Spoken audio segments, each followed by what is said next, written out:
Ako ang Panginoon na inyong Diyos, na naglabas sa inyo sa Ehipto kung saan kayo inalipin. Huwag kayong sasamba sa ibang mga Diyos, maliban sa akin. Huwag kayong gagawa ng mga Diyos-Diyosan na anyo ng anumang bagay sa langit o sa lupa o sa tubig. Huwag ninyo itong paglilingkuran o sasambahin. Dahil ako ang Panginoon na inyong Diyos, ay ayaw na may sinasamba kayong iba.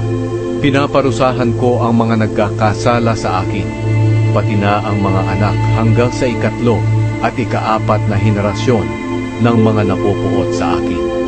Pero ipinapakita ko ang aking pagmamahal sa napakaraming henerasyon na nagmamahal sa akin at sumusunod sa mga utos ko. Huwag ninyong gagamitin ang pangalan ko sa walang kabuluhan. Ako ang Panginoon na inyong Diyos ang magpaparusa sa sino mang gagamit ng pangalan ko sa walang kabuluhan. Alalahanin ninyo ang araw ng pamamahinga at gawin ninyo itong natatanging araw para sa akin. Magtrabaho kayo sa loob ng 6 na araw